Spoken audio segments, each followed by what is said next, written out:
छोटे बच्चे, उन्होंने क्या है, आज उनको कैंसर हो रहा है, छोटे कई बच्चे उनको डायबिटीज़ हो रहे हैं, किसी को हार्ट के प्रॉब्लम है। ये सब प्रॉब्लम जो है वो हमारे जो चीज़ों हम खा रहे हैं वो चीज़ बनावटी है, मिलावटी है और ये केमिकल प्रोसेस से बनी हुई है। तो अगर एक एक युवा अगर इसमें जुड़ते जुड़ते जाएगा, हम नहीं ये कह रहे कि आप पूरा खेती ही करो, लेकिन दोनों तरफ से भी काम हो सकता है। जो कर रहा है उससे खरीदी करो और जिसको टाइम है वो सैटरडे संडे काम करके हमने जैसे बनाया है वैसे आपके रिटायर्ड लाइफ में आप भी आके यहाँ एंजॉय करो।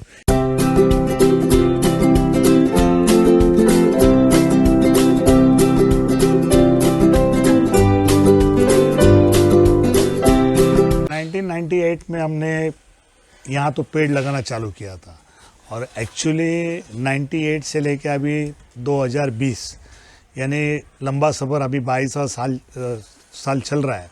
लेकिन इसमें 2013 में हमने ये कंसेप्ट चालू किया एग्रो टूरिज़्म का और उसके पहले हर साल 500-1000 पेड़ लगाना अलग अलग टाइप के। यहाँ तो ये पश्चिम महाराष्ट्र है, यहाँ जो पेड़ लगाए वो सब कोकन में आने वाले पेड़ लगाए हुए हैं। नारियल है, आम है, चीकू है, बहुत सारे फ्रूट्स के यहाँ पेड़ लगाए हुए हैं। तो लोग पहले ये कहते थे कि यहाँ ये वैरायटीज़ नहीं आएगी, यहाँ नारियल अच्छा नहीं आएगा, चीकू नहीं आएगा।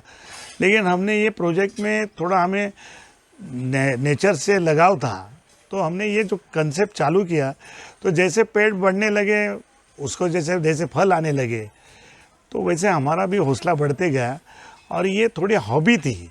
लेकिन ये हॉबी कब बिज़नेस में कन्वर्ट हो गई ये मुझे भी नहीं मालूम होगा, क्योंकि 2013 में ऐसे ही मेरा एक दोस्त है मंजूर बगदादी करके, वो एक्चुअली उसका टूर का बिज़नेस है, वो बहुत सारे स्कूल के टूर्स ऑर्गेनाइज करता था। तो मैं वो मेरे साथ में ये मेरे फार्म पे आया था तो मुझे कहने लगा कि नंदू इतना बड़ा अच्छा आपने पेड़ लगा के ग्रीनरी की है, अगर मैं यही बच्चे लोग को दिखाने के लिए मैं मध्य प्रदेश में लेके जाता हूँ तो मुझे भी आइडिया मिला क्या करना चाहिए मंजूर। तो मंजूर ने मुझे 2-4 सजेशन दी कि इसमें आजू बाजू में इतना कंसेप्ट अच्छा है, शुगर फैक्ट्रीज है, विंड मिल है, जैसे हम गुल बनाने वाले फैक्ट्रीज है। तो अगर ये इंडस्ट्रियल विजिट करके उनको अगर अपन दिखाएंगे और ये स्कूल के सिलेबस में एक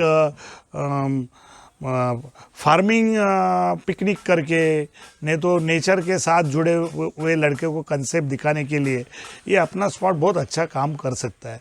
तो मैंने उसके ज़रिए से उनके सजेशन से थोड़े बदलाव किए और बदलाव में अच्छा रिस्पांस भी आया और मुझे खुशी है कि 2013 से आज 2020 तक करीबन 7 साल पूरे हो गए, 8 साल में चल रहा है हमारा। करीबन 7-8 लाख लोग यहाँ आके गए टूरिस्ट, और ये कहे तो पूरे रिमोट एरिया हाईवे से अंदर करीबन नहीं बोले तो 5 किलोमीटर के दूर है, लेकिन यहाँ आने के लिए रास्ता भी नहीं था। लेकिन हमने नाम ही रखा था आपला गाँव। तो आज भी हम याद दिलाते, जैसे गांधी जी ने कहा था कि आप गाँव की तरफ आइए, तो हम भी कहने लगे कि आप गाँव की तरफ आइए तो आपको रास्ता ऐसे ही मिलेगा, आपको पुरानी याद दिला देगा ये रास्ता। और वो टूरिस्ट लोग वो एक्सेप्ट करने लगे, तो हमें भी थोड़ा हौसला बढ़ते गया, रिस्पांस मिलने लगा। लोग रास्ता ख़राब है तो भी उनको याद आती थी कि हम भी हमारे गांव में जाते थे तो ऐसे ही रास्ता था। तो ये बाद में इधर आने के बाद उनको हमने इतना फ्रीडम दिया है आज तक। आज भी आप हमारे पास कोई भी टूरिस्ट आएगा तो उसको हम कभी उसको रिस्ट्रिक्ट नहीं करते कि उसको आने के बाद ये मालूम होना चाहिए कि आपला गाँव है, यानी कि मेरा गाँव है। क्योंकि आज कराड़ है, सांगली है, सातारा है, पुणे है और यहाँ बाजू में हमारे कोल्हापुर है, रत्नागिरी है। वहाँ करीबन जितने भी व्यापारी है, कहाँ सर्विस वाले लोग हैं, वो करीबन उनके अभी 2-3 जनरेशन हो गए, तो उनको उनका गाँव भी मालूम नहीं है। तो उनको लगना चाहिए कि ये आपला गाँव, मेरा गाँव कहाँ तो है कराड़ में। तो ये कंसेप्ट हमारा पूरा सक्सेस हुआ है और ये करते करते हमने थोड़ा उसमें बदलाव करते गए कि पहले 5-5.5 हज़ार साल पहले हमारी जो अर्थव्यवस्था थी वो एग्रीकल्चर के ऊपर थी। वो बेस को हमने बढ़ावा देना चालू किया। उसमें हमने जो आयुर्वेद में जो भी मेडिसिन लगने वाले जो पेड़ है वो बहुत सारे लगाए, यहाँ आयुर्वेद मेडिसिन प्लांट बहुत सारे लगाए हुए हैं। और ये करते करते जो देसी गाय है जिसकी आज पूरे भारतवर्ष में पहले 39 नस्ल थी, 39, लेकिन आज उसमें से कम नस्ल बच गई है। और हम ये चाहते हैं हमारे आपलो गांव से वो जो हमारी जो ब्रीड है, जो हमारी नस्ल है हिंदुस्तानी, उसमें जो बची हुई है, गिर है, सहीवाल है, थारपारकर है, खिलार है, देवनी है, डांगी है, इसको बचाना जरूरी है। और ये बचाने का काम और आगे के जनरेशन के लिए अगर हम लोग वो ब्रीडिंग पे काम नहीं करेंगे तो आगे हमारी ये नस्ल रहेगी नहीं। और ये नस्ल ने पूरे हमारे भारतवर्ष का पूरी पहले 150 साल पहले हमारी, जैसे बोलते थे कि एक भारत पैसा देने वाला देश था, लेकिन ये हमारी जो अभी जो एग्रीकल्चर में जो हमने फर्टिलाइज़र लाया है और बाकी जो भी कुछ जो सीड्स है जिन्हें हमें ज़्यादा उत्पादन चाहिए ऐसे किया है, तो हमने जो पुरानी जो खेती हम करते थे उसको भूल गए। तो आज हमने यही कंसेप्ट, आज बहुत सारे लोग इससे जुड़े हुए हैं ऑर्गेनिक फार्मिंग की तरफ से, तो हमें भी अच्छा लगता है। अभी लोगों को भी अवेयरनेस आ गया है, लोगों को हेल्थ अवेयरनेस आ गया है और उसके लिए वो ऑर्गेनिक में जुड़ रहे हैं। और हमारे पास भी आते हैं टूरिस्ट, तो हम उनको हम ये प्रोजेक्ट से 3 ही बात सिखाते हैं। एक, आप ऑर्गेनिक की तरफ आइए, और यहाँ जो पर्यावरण है, अभी आज जो कोविड जैसी आज स्थिति आ गई वो हमने ही तैयार की है, ऐसे नहीं नेचर के खिलाफ जाएंगे तो ये कोविड क्या और कुछ आने वाला है। तो इसको अगर हमें बचाना है, हमको बचाना है, हमें पीछे जो हमारी जनरेशन है जो आगे आने वाली है उसको बचाना है। और उससे अगर हम हेल्थ को उसकी अच्छी रहनी चाहिए तो अगर हमें कम से कम फर्टिलाइज़र यूज़ करना चाहिए। और हमारे जो पुरानी जो खेती करने के जो भी पहले जो काम करते थे, जैसे बैल से, ठीक है अभी ट्रैक्टर से करो, लेकिन गोबर की ज़रूरी है। गोबर में जितने जीवाणु हैं उतने किसी में भी जीवाणु नहीं है। हमें आज हमारे फार्मर में एक कंसेप्ट आ गया है, हम जब तक यूरिया नहीं डालेंगे, हम लोग जब तक डीएपी नहीं डालेंगे, हम लोग जब तक ये इंडोसल्फान नहीं मारेंगे, हमारी खेती होगी नहीं। ये कंसेप्ट बदलना बहुत ज़रूरी है। और ये बदलने का काम, ये टूरिस्ट का भी काम, हम पर्यटकों को ये यहाँ अच्छा माहौल भी देते हैं, उनको पुरानी यादें भी देते हैं, लेकिन हम पर्यावरण और ऑर्गेनिक का भी प्रचार प्रसार इस माध्यम से हम कर रहे हैं। और मुझे खुशी है कि बहुत सारे ये 5 जिला के जितने भी स्कूल है उनको हमने लेटर लिखा था कि हमारे यहाँ इंडोर फार्मिंग है, आउटडोर फार्मिंग है, ऑर्गेनिक फार्मिंग है, पर्यावरण का मैसेज हम दे सकते हैं। और पुराने जो बचपन में जो खेल खेलते थे, जैसे हम बोलते थे विट्टी दांडू, जैसे एक मेकर पकड़ के रस्सी खींचते थे, वो पारंपरिक गेम हमने यहाँ उसका जतन किया हुआ है। और वो जो स्कूल के बच्चे आते हैं, जो भी बड़े भी आ गए, तो हम उसको बोलते हैं मटका फोड़ी खेलो यहाँ। जैसे पुरानी याद आप यहाँ अपलो गाँव में आके करो और खुशी रहो, और जो भी अपना लाइफ है वो एंजॉय करो। ये हमारे अपलो गाँव का हमारा एक कंसेप्ट है। This is baingan, this is dal, and this is to give you this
हीरा मोती बैल हमारे लगते हमको बहुत प्यारे। Welcome to street stories. अभी हम लोग जा रहे हैं बुलक कार्ट की राइड पे in a village and you can see this is our bullock cart.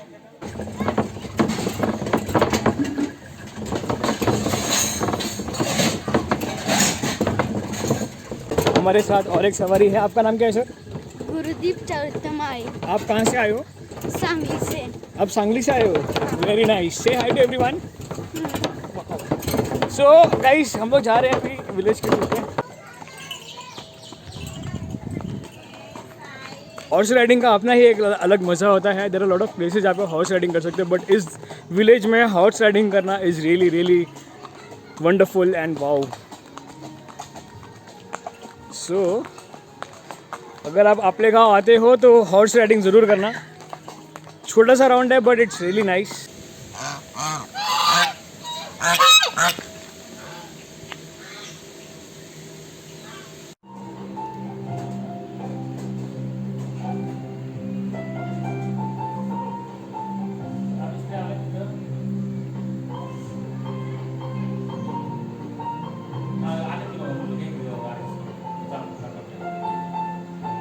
लेकिन गवर्नमेंट ने इसमें वो रिप्रेजेंट करने के बाद कोई भी बढ़ावा नहीं दिया, लेकिन गवर्नमेंट ने ना भी नहीं कहा।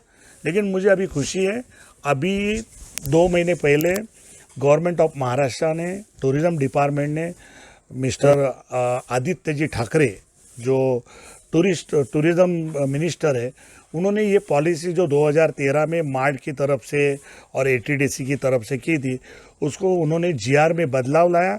और जो नए कोई लोग करना चाहते हैं उनके लिए जो हमारी मांग थी कि इसको एग्रीकल्चर कनेक्शन इलेक्ट्रिसिटी बिल लगना चाहिए, इसको एनए करने की ज़रूरत नहीं है। अभी उन्होंने पॉलिसी में 8 रूम आप बांध सकते हैं, उसमें आप कोई भी अभी फार्मर 2 एकड़ जगह होगी उसके पास, तो ये आप लोग आप जैसा एग्री टूरिज्म का कंसेप्ट कर सकते हैं। एक्चुअली मैं कहूँ तो मेरे जैसे महाराष्ट्र में करीबन 250 के ऊपर ऐसे एग्रो टूरिज्म का कंसेप्ट बहुत लोगों ने किया। लेकिन मैंने जब भी किया था तभी मेरा एग्रो टूरिज्म का कंसेप्ट नहीं था। मैंने पहले ही कहा 98 में हमने हमारे पिताजी की लैंड थी, इसके ऊपर हम तो मुंबई में रहते थे, हम तो खेती नहीं करते थे, हम तो सैटरडे संडे फार्मर, तो सैटरडे संडे फार्मर आके क्या गांव में करेगा। तो उस टाइम में मुझे लगा कि बाबा यहाँ आके अपन पेड़ लगाएंगे, जो नए लोग कर रहे हैं वो अपन अलग से कुछ करना चाहिए।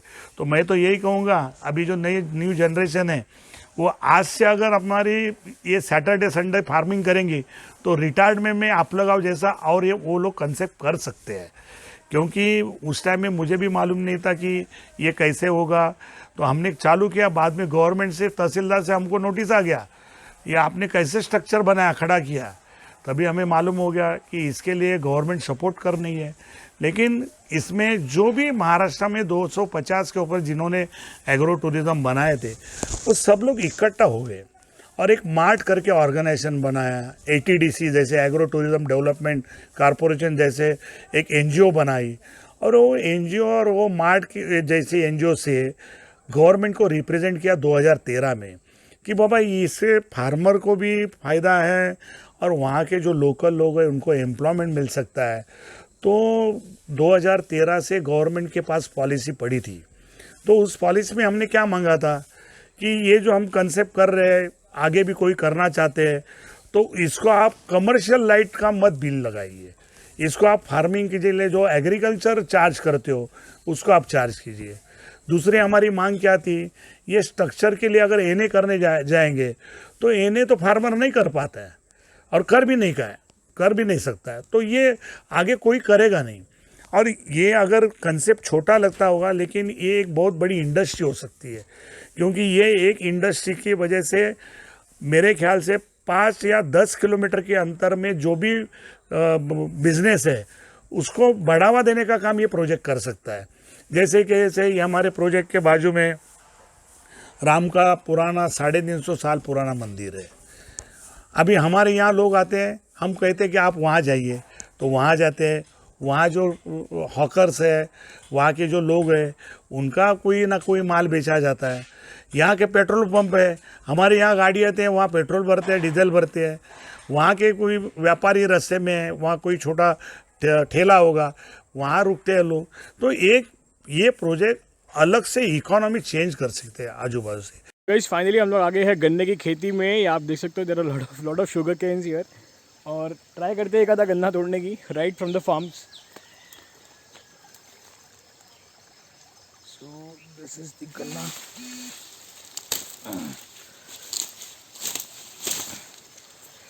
Oh my God. सो ये गन्ना देखो अभी तोड़ा मैंने जस्ट।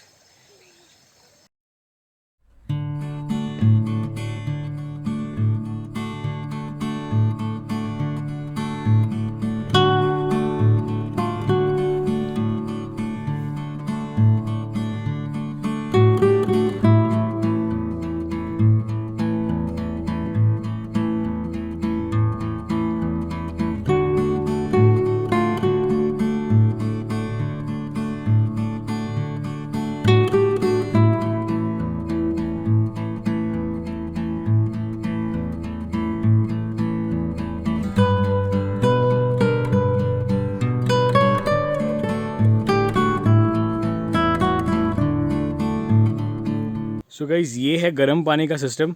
यहाँ से वो लोग डालते हैं, आग जलाते हैं, कोयला और लकड़ियाँ, और जो पानी है वो इस टैंक में गर्म होता है। And they also maintain a specific temperature out.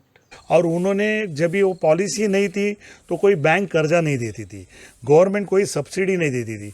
लेकिन अभी तो गवर्नमेंट ने सब्सिडी का एक पार्ट तो क्लियर किया है, लेकिन गवर्नमेंट ने पैसा नहीं दिया। लेकिन ये पॉलिसी बनने की वजह से जो भी लोकल डिस्ट्रिक्ट बैंक है वो अभी कर्जा देने के लिए राजी होगी, क्योंकि इसको गवर्नमेंट ने सपोर्ट किया है। तो मुझे लग रहा है कि अभी ये 250 की जो नंबर्स है वो आगे जाके बढ़ेगा, और बढ़ेगा तो आज वही जो बेनिफिट है आज हर सिटी आजू बाजू से बढ़ रही है। तो लोगों को सैटरडे संडे एक आराम और जैसे उनको फ्रेश होने का, फ्रेश मूड बनाने का अच्छी जगह महाराष्ट्र में हर जगह बन सकती है। मुझे खुशी है बताने के लिए कि जो जैसे मैंने अभी बताया था कि ये पॉलिसी नहीं थी, लेकिन हमारा जो सातारा डिस्ट्रिक्ट है, हमारे जो कलेक्टर थे और सातारा डिस्ट्रिक्ट की जो एग्रीकल्चर डिपार्टमेंट थी, जिसको हम कृषि जिला बोलते हैं, उन्होंने ये कंसेप्ट को बहुत आगे लिया। और मुझे खुशी है कि ये प्रोजेक्ट से हमने एम्प्लॉयमेंट जनरेट किया। इसकी वजह से सातारा जिला परिषद का हमें 18-19 में पूरे डिस्ट्रिक्ट का पहले फर्स्ट नंबर का अवार्ड हमें मिला। किस वजह से? कि हमने लोकल लोगों को एम्प्लॉयमेंट जनरेट किया करके। तो हमें भी अच्छा लगा कि हमने जो किया, चलो एक तरफ गवर्नमेंट की पॉलिसी नहीं है, लेकिन एक एग्रीकल्चर डिपार्टमेंट हमें कलेक्टर से हमारा सम्मान कर रही है, और जो हम कर रहे हैं वो भले पॉलिसी नहीं लेकिन इनडायरेक्टली एक्सेप्ट तो कर रही है कि इससे एम्प्लॉयमेंट जनरेट हो रहा है। तो मुझे भी खुशी है कि आज हम उसका हमें फर्स्ट प्राइज़ मिला है, मार्ट का फर्स्ट प्राइज़ मिला है।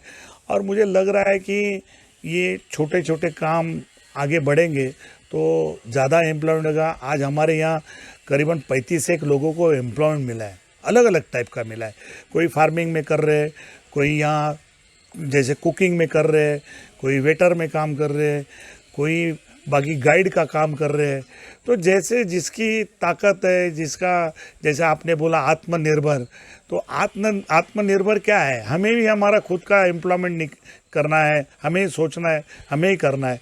तो आज ये गांव जैसे छोटे गांव के लोग, उनको भी लग रहा है कि पहले तो मैंने जब ये शुरुआत की थी तो पहले लड़के लोग कहीं टेबल के पास जाने के लिए भी डरते थे, क्योंकि वो डरते थे कि ये बाबा ये अच्छे कपड़े पहने हुए लोग हैं, इनके सामने कैसे जावे।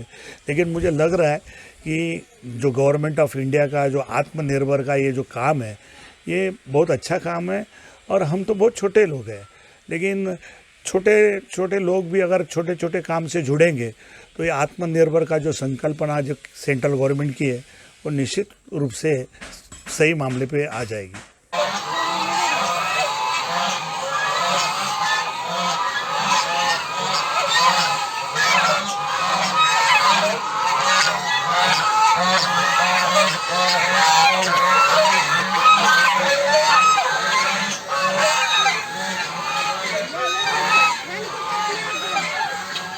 मैं तो ये कहूँगा कि सब लोग अगर पैसा कमाएंगे तो अनाज कौन ये करेगा। अभी तो सब कॉरपोरेट लेवल है, कॉरपोरेट लेवल में जो काम करने वाले हैं उनको भी खाने की ज़रूरत है, और पूरे विश्व में सब चीज़ मिल सकती है लेकिन अनाज बिकने वाला आदमी नहीं मिल सकेगा। और जो हम अभी फॉरेन कंट्रीज़ में देख रहे हैं, हज़ारों एकड़ की ज़मीनें, आज हम बोलते हैं कि हमारा भारत देश वो 80% हमारा एग्रीकल्चर बेस था पहले, आज इंडस्ट्रियल बेल्ट हो गया, कॉरपोरेट बेल्ट हो गया, और हम लोग एग्रीकल्चर की तरफ ध्यान नहीं दे रहे। तो मेरा कहना यही रहेगा कि हमें सुख और चैन और हेल्थ अगर हमको संभालना है तो मिलावटी खाना नहीं खाना चाहिए।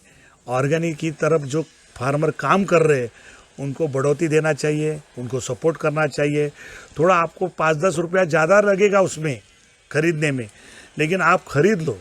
आप खरीदेंगे तो वो बनाएंगे, अगर आप नहीं खरीदेंगे तो फार्मर वो नहीं करे, वो बोलेगा चलो यूरिया डालो, डीएपी डालो, फर्टिलाइज़र कौन सा भी डालो और ज़्यादा कमाओ और ज़्यादा उत्पादन लेके लोगों को पॉइज़न दे दो। तो मुझे कहना यही है, नए लड़के लोगों को विश्व मुक्त अन्न की जो मूवमेंट है इसमें आज नए जो यूथ है उन्होंने काम करना चाहिए। और मैं कह रहा हूँ सैटरडे संडे फार्मर तो मेरे ख्याल से ये न्यू जनरेशन में होना चाहिए, क्योंकि मैं अभी देख रहा हूँ जो जितने भी छोटे बच्चे उन्होंने क्या है, आज उनको कैंसर हो रहा है, छोटे कई बच्चे उनको डायबिटीज़ हो रहे हैं, किसी को हार्ट के प्रॉब्लम है। ये सब प्रॉब्लम जो है वो हमारे जो चीज़ों हम खा रहे हैं वो चीज़ बनावटी है, मिलावटी है और ये केमिकल प्रोसेस से बनी हुई है। तो अगर एक एक युवा अगर इसमें जुड़ते जाएगा, हम नहीं ये कह रहे कि आप पूरा खेती ही करो, लेकिन दोनों तरफ से भी काम हो सकता है। जो कर रहा है उससे खरीदी करो, और जिसको टाइम है वो सैटरडे संडे काम करके हमने जैसे बनाया है वैसे आपके रिटायर्ड लाइफ में आप भी आके यहाँ एंजॉय करो। जैसे मैंने ये विज़न रखा था तभी मेरी उम्र थी 38-39 थी, आज मेरी 61 उम्र है। मुझे लग रहा है कि मेरी अभी ये रिटायरमेंट लाइफ इसमें आप लोगों में है।